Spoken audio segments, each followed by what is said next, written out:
Olá, sejam bem-vindos ao canal Evangelho na sua casa. Hoje vamos meditar, vamos aprender uma passagem muito conhecida dos Evangelhos, que se encontra no Evangelho de Mateus, no capítulo 5, do versículo 43 ao 48.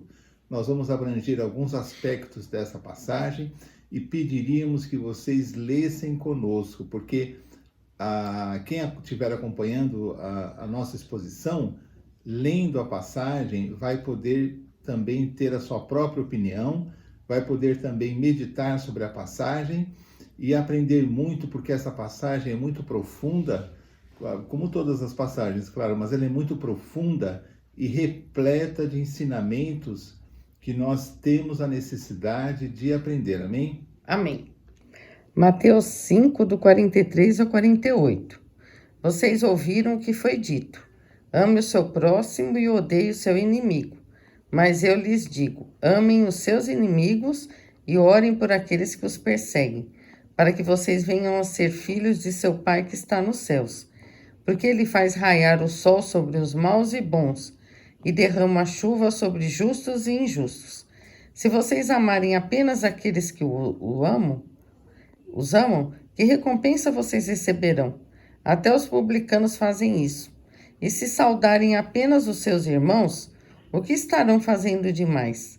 Até os pagãos fazem isso. Portanto, sejam perfeitos como perfeito é o Pai Celestial de vocês. Hoje nós vamos comentar essa passagem que está em Mateus, porque Jesus diz assim: ouvistes o que foi dito, amarás o teu próximo e odiarás o teu inimigo. Bem, essa era a tradição oral que as pessoas aprendiam na sinagoga. As pessoas não sabiam ler e os sacerdotes, os escribas, liam os pergaminhos, né? E as pessoas tinham esse ensino oral. Mas você vê a estranheza do ensino, ensinando a odiar os inimigos. E Jesus vem demonstrar que esse ensino realmente não condiz com o que Deus representa, o amor incondicional, o amor verdadeiro, não é? Mas qual é a minha dificuldade em entender esse ensino? Vamos continuar vendo o que Jesus diz. Aí Jesus diz assim: eu, porém, vos digo, Jesus diz, amai os vossos inimigos. Olha a mudança de ensino. Bendizei aos que vos maldizem. Fazei bem aos que vos odeiam, e orai pelos que vos maltratam e vos perseguem. Que mudança de comportamento, né? Para que sejais filhos do vosso Pai que está nos céus. Quando eu procedo dessa maneira, eu me torno filho de Deus. Por quê? Porque Deus é assim. Deus é amor, Deus é bom, Deus não odeia. Bem, mas o que seria para nós, no entendimento, um inimigo? O que seria um amigo? O que seria o amor? Muitas vezes eu não sei distinguir o que é um amigo, o que é um inimigo. Mas popularmente, eu diria assim: um amigo é a pessoa que me quer bem, que sorri para mim, que me trata bem. O inimigo é aquele que me persegue e quer o meu mal, e eu não gosto de estar perto dele. Bem, vamos tentar entender o que seria o inimigo, o que seria o amigo. Eu vou contar um exemplo para ilustrar isso. Vamos dizer que numa escola existem 2 professores que ganham o mesmo salário para ensinar matemática. Eles ensinam cada um a uma turma de 10 alunos, e esses alunos, todos esses 20 alunos, dividido em 2 turmas, ambicionam passar numa faculdade. E a matéria de matemática é importantíssima para o exame do vestibular. E eles dependerão do ensino do professor para que eles possam ir bem no vestibular. Um dos professores, que é o professor A, vamos chamar assim, ele é muito rígido com a classe. Ele não dá espaço para brincadeira. Cada minuto da aula, ele ensina matemática, exige dos alunos a atenção e passa vários exercícios. E por ser tão rígido e tão sério, os alunos o odeiam. Dizem, mas é muita lição, mas é muita exigência para nós estamos cansados. Mas o professor não titubeia e vai ensinando os alunos e eles cada vez tendo uma carga de trabalho, uma carga de exigência maior. E os alunos o odeiam.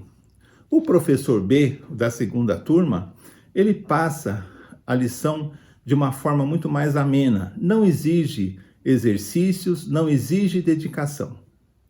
Bem, e esse professor é muito agradável aos alunos e todos gostam dele, porque ele conta piada, ele bate nas costas dos alunos, ele se faz assim de uma pessoa muito agradável. O que acontece? Quando esses 20 alunos vão prestar o vestibular, todos os alunos daquele professor que é mais rígido e que ninguém gosta dele, passam, porque estão muito preparados para o exame. Os outros do professor B, que é um professor mais ameno, que contava piada, que todos gostavam, não conseguem passar no vestibular e terão que fazer mais um ano de estudo. Percebam que o professor que é amigo é aquele que é odiado, porque ele ajuda com que os alunos alcancem o seu objetivo de entrar na faculdade. Mas ao primeiro momento ele não parece ser agradável, mas ele é o verdadeiro amigo, enquanto o outro não se importa com a sorte dos seus alunos. Ele não se importa se os alunos passarão no vestibular ou não. Então você vê, no primeiro momento, parece que o amigo é o professor agradável, mas o amigo é o professor que exige uma dedicação maior e um empenho muito grande. Por quê? Porque ele quer o bem dos alunos. Ele quer que os alunos realizem os seus sonhos. Esse é o amigo, apesar de não parecer. Vamos ter um outro exemplo do que seria o amor. O amor. Vamos dizer que eu admiro um jardim. E eu gosto muito daquele jardim, eu falo, mas que jardim lindo. E eu digo assim, bom, esse jardim, eu amo muito esse jardim, mas eu não sou capaz nunca de regar uma planta, nunca de cortar uma grama, tirar o mato. E com o tempo aquele jardim acaba se estragando, as plantas, as flores secam, as plantas, tudo murcha e o mato toma conta. Eu não amo aquele jardim, eu apenas admiro. Aquele que ama o jardim dedica uma parte do seu tempo a cuidar, a regar, a podar as flores. O amor é trabalho, o amor é dedicação, o amor não é apenas um sentimento. Vocês entendem? O amor é uma demonstração de cuidado. Então vocês vejam, o amigo nem sempre parece um amigo. O amor não se demonstra com palavras, mas o amor se demonstra com atos. E o que é o nosso inimigo? Bom, o nosso inimigo é aquele que nos persegue. Mas será que ele é realmente nosso inimigo? Muitas vezes, aqueles que nos perseguem, nos chateiam, são aqueles realmente que são nossos amigos. Vamos supor uma outra história. Vamos supor que um jovem casal, que está começando a vida de casado e são muito jovens, estão esperando um nenê e eles possuem 3 tios. E o rapaz, apesar do pouco tempo de casado, todo dia vai no bar beber cerveja com os amigos, todos os dias. E um dos tios fala com ele, briga com ele e chama a atenção que ele é responsável. Que ele é responsável pela manutenção do seu lar, que ele tem que dar um exemplo de bom marido, que ele será um pai e tem que dar um exemplo para seu filho. E ele está desperdiçando as economias da família em bebidas, em coisas que não condizem com a vida de uma pessoa casada. Bom, ele odeia esse tio. Já ele tem um segundo tio que simplesmente é indiferente, não fala nem que sim nem que não, não se importa. E ele ainda tem o terceiro tio que o incentiva. Você é jovem, você tem que mesmo estar com seus amigos, você não pode ter uma vida tão séria.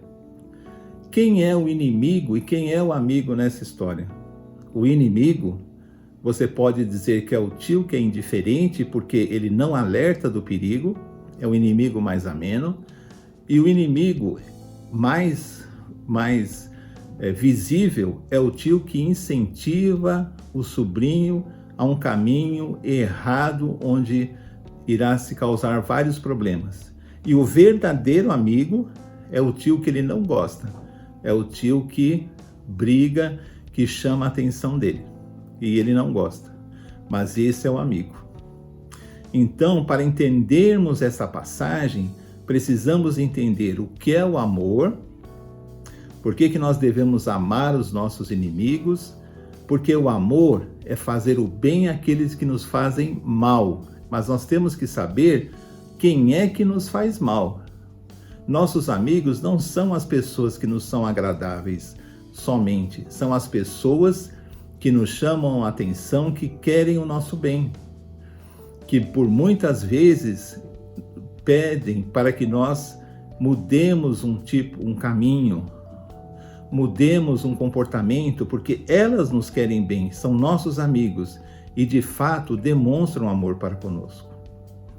O amor, ele é ato, ele é, você faz o amor, você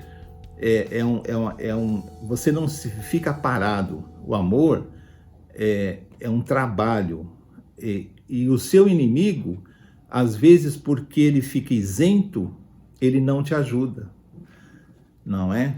É claro que no texto existem as perseguições, não é?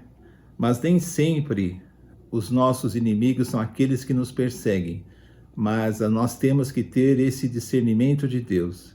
Enfim, se sabemos que alguém é nosso inimigo, temos que amá-los mesmo assim, porque Deus nos ama e Deus faz, o texto diz assim, porque o Deus, né, faz que o sol se levante sobre maus e bons. O sol se levanta todos os dias sobre aqueles que praticam o bem e sobre aqueles que praticam o mal. E faz com que a chuva, que significa o sol, a chuva significa a vida, né? Desça sobre justos, aqueles que são pessoas justas, pessoas corretas, e a chuva desça sobre os injustos, não é? E Deus age assim, nós devemos agir assim, devemos saber discernir o que é amizade, o que é inimigo, o que é amigo, o que é o amor real. O amor real, ele não é contemplativo. O amor real é aquele que procura ajudar, é aquele que estende a mão, é aquele que procura socorrer. Esse é o amor real. E Jesus ainda fala, e se saudardes unicamente os vossos irmãos, que fazeis demais? Quer dizer, se eu quiser cumprimentar só aqueles que pensam como eu, que me são agradáveis, o que eu faço demais?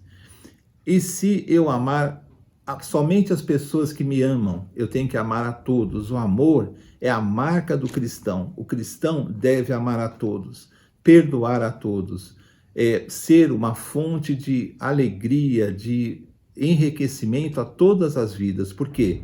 Porque hoje as pessoas que nos aborrecem, que nos querem mal, verdadeiramente amanhã podem ser os nossos colaboradores, podem ser os nossos irmãos, podem andar junto conosco. Façamos o bem, porque o amor, ele está de acordo com a vontade de Deus. Amém? Amém. Então, assim terminamos mais um vídeo do canal Evangelho na sua casa. Amém. Aproveite para se inscrever no canal e receber notificações. Amém? Veja que ensinamento importante. Nós falamos muitas vezes sobre o amor, e o amor, como a gente, né, sempre fala, o amor não é medido pelas palavras. Falar é fácil, né? Você deve ter atitudes, e muitas vezes o fato de você querer que a outra pessoa fique bem, se sinta bem, não causar dano, peso a essa pessoa, você está provando que você a ama. Muito mais do que você ficar mandando um cartãozinho, falando palavras. Não que isso não seja importante, também é, desde que tenha um significado, que não seja meramente palavras. Amém? Amém. Então, vamos orar. Senhor, em nome de Jesus, agradecemos por esse dia, pela sua palavra. Pedimos que nos ajude a colocar em prática, por mais difícil que pareça ser, porque essa é a sua vontade e para que nos tornemos parecidos com Jesus, que é o nosso objetivo. Pedimos a Deus, em nome de Jesus, que abençoe cada pessoa que está ouvindo, que mais pessoas possam ouvir, compartilhar e que assim possamos crescer espiritualmente. Agradecemos por esse dia e por todas as bênçãos. Em nome de Jesus, amém. Amém. Amém. Até o próximo. Tchau, tchau. Tchau.